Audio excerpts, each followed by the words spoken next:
Selamat siang. Ini habis kegiatan, petaninya sudah pada pulang.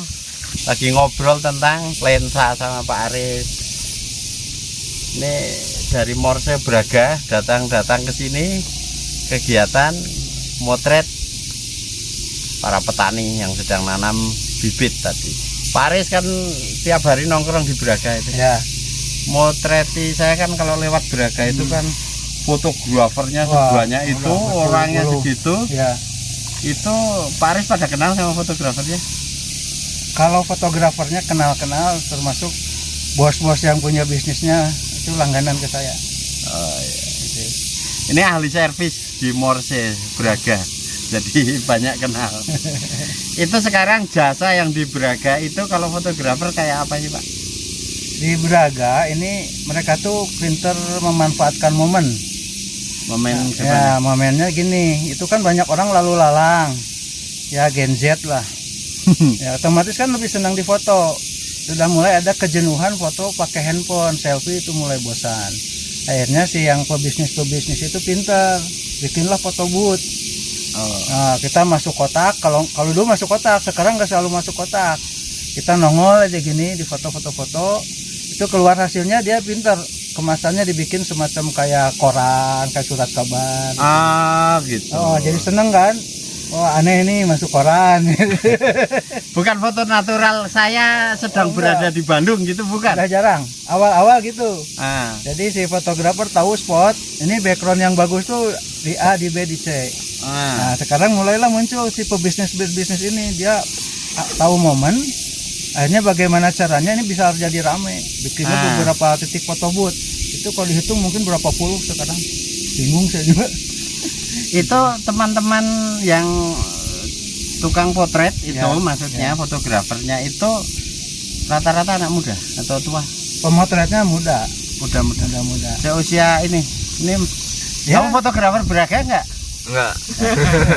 Ini mahasiswa ISB lagi bikin dokumentasi ke kegiatan pertanian di Odesa. Bagus ISB nanti biasanya juga ke sana.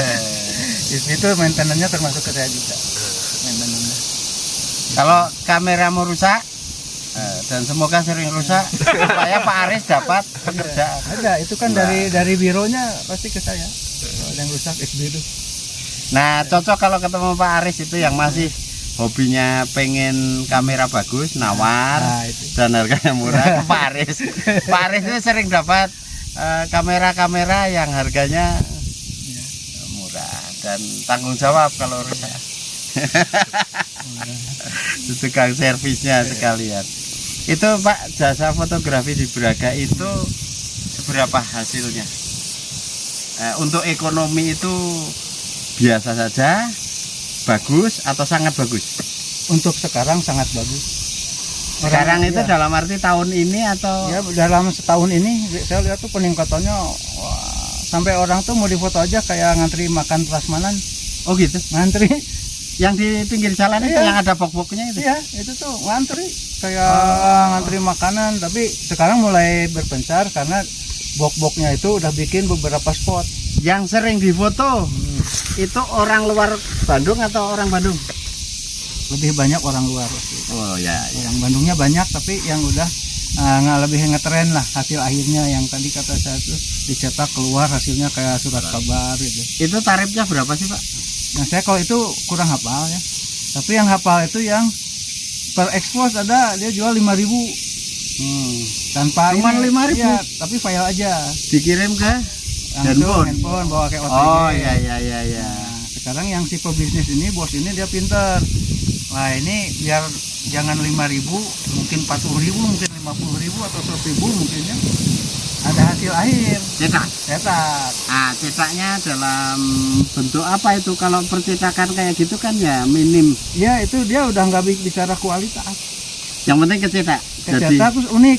Dari yang cuman segede ukuran dompet, kita ngelihat aja melongo gini gitu ya, sampai yang segede A4, A3. A3? Ada. Gede? Nah, ya itu yang kayak surat kabar.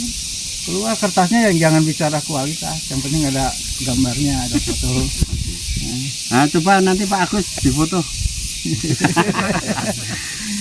Nah begitu kita ngobrol fotografi di kebun ini. Iya.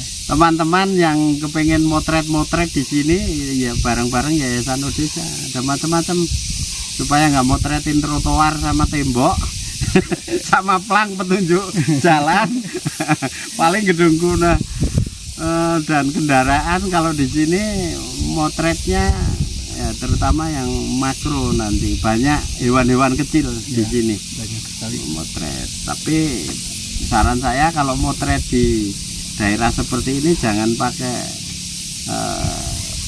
ponsel saja, nggak mencukupi karena kebutuhannya macam-macam. Ya ponsel tetap kita gunakan karena itu Ya. kamera juga untuk beberapa hal, tapi alangkah lebih bagusnya kalau kamera ya seperti ini, macam-macam lensanya tentu. Ya. Ada yang jauh, jarak sedang, dan nanti yang daerah-daerah jarak dekat itu eksotik loh, banyak tanaman-tanaman. Mungkin kalau kita ya orang Indonesia asli itu seperti ini hal yang biasa, tapi kalau nanti dilihat oleh orang yang tidak pernah lihat kesuburan tanah alam Indonesia, itu menarik. Sama seperti kita kalau lihat foto katakanlah di Rusia atau Eropa itu kan aneh-aneh gitu lah. Ya. Apalagi motretnya pakai kamera Fuji gitu, kok bisa aneh. Begitu kita gunakan motret-motret di sini, daunnya seperti itu kok nggak seindah. Nah memang beda objek juga, beda setting seninya tentu saja. Ya Pak, ini kan ahli foto seni, fotografi. Iya. Kalau di sini gimana cara nyeting foto-foto pepohonan supaya artnya dapat itu, bukan sekedar dokumentasi, gimana? Ya, sebetulnya ketika kita melihat tumbuhan yang ada di di alamnya itu kita mulai mencoba mungkin angle seperti itu ya. Objeknya juga misalkan beda dengan kalau kita ada di rumah punya tanaman, itu tentunya beda karena ini langsung di Kebun. alamnya, di kebunnya gitu. Itu punya tantangan sendiri gitu, dimana kita saya lihat di belakang ini kan ada pohon bunga matahari begitu ya. Nah itu sangat menarik sekali ya, di mana di rumah-rumah itu jarang ditanam gitu. Nah disinilah kita selain memotret bunga mataharinya, tadi saya memotret aktivitas petani ya, yang sedang merawat pohon tersebut. Nah, sehingga bagi saya adalah sebuah pengalaman yang baru ya untuk motret seperti itu, dan itu saya kira akan bernilai ya. Nah, kenapa demikian? Karena ketika sebuah entitas pohon apapun itu, ketika ada unsur manusianya sebagai orang yang merawatnya, katakanlah seorang petani begitu, itu akan bermakna begitu ya. Menimbulkan komunikasi. Ya, ada komunikasinya dengan audiens. Jadi kita nggak hanya memotret keindahan si tanaman itu sendiri. Saya pribadi orang yang senang memasukkan unsur manusia di dalamnya, di mana itu ada message ya, di mana ada sebuah peran manusia untuk katakanlah merawatnya. Itu message-nya yang utama bagi saya sih itu. Dan itu foto-foto yang bertema seperti itu sangat dibutuhkan, karena ya di Indonesia itu kegiatan pertanian itu kalaupun dipotret hanya sebatas visual art. Selamat Idul Fitri, ada petani sama sawah sama cahaya. Tapi kalau ini kan meliputi kegiatan ekonominya, pertaniannya, nah ekologinya ya, konservasi, terus ya tadi motret itu apa, banyak satwa kecil-kecil itu ekosistemnya. Nah kita harus memasuki topik-topik. Nah setelah tema ke topik-topik yang lebih kecil, mikro, detail, termasuk nanti motret kehidupan petani di rumahnya masing-masing. Saat mereka makan, minum, dapurnya, pekarangannya, WC-nya. Bisa jadi bahan foto esai, Pak. Ya, interestnya kuat. Nah, kita melakukan kegiatan sosial ini juga berbasis fotografi. Bahkan saya percaya, saya tuh sampai sekarang nggak pernah merasa bisa motret, tapi hasil potret itu bisa menghasilkan, bisa membantu banyak orang. Nah itu termasuk karena faktor ibaratnya kalau kita nggak memegang kamera ya kita nggak akan terproses sampai menghasilkan ratusan ribu bibit gitu loh. Nah itu jadi saya belum pernah satupun foto menjual juga belum pernah, niat berjualan juga belum kepikiran, tapi foto sudah menghasilkan banyak hal manfaat dampaknya ya. Ya termasuk tentu saja tulisannya.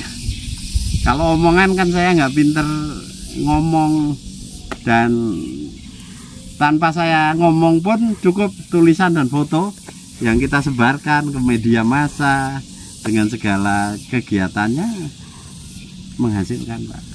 Jadi ada satu segmen ini fotografi, kan biasanya kalau yang seusia itu mahasiswa, bagaimana fotografi menghasilkan cuan. Ya. Kalau di saya bagaimana fotografi menghasilkan output dan outcome dalam gerakan sosial, itu juga harus dihitung. Kalau ekonominya mungkin enggak, tapi kalau dikonversi 100.000 bibit pohon aja kali 40.000 sudah berapa puluh miliar itu, Pak. Nah kamu yang lagi studi kayak gitu juga harus diketahui ya sisi-sisi seperti ini. Artinya fotografi, artinya sebuah karya, kreasi atau craftnya saja itu bisa berguna, tergantung orang mau mengarahkannya kemana. Kalau diarahkan ke berburu duit untuk menghasilkan ekonomi, sudah banyak lah orang, dan itu bisa. Seperti tulisan juga, buku, saya jualan buku dulu. Ceramah jadi duit juga banyak. Nah, ini fotografi jadi gerakan sosial. Itu tema yang ada di Odesa selama ini, Pak. Terima kasih telah membantu potret-potret disebarkan yang luas bareng-bareng Yayasan Odesa. Nanti kita menjadikan pena dan kamera sebagai senjata, sebagai alat gerakan sosial.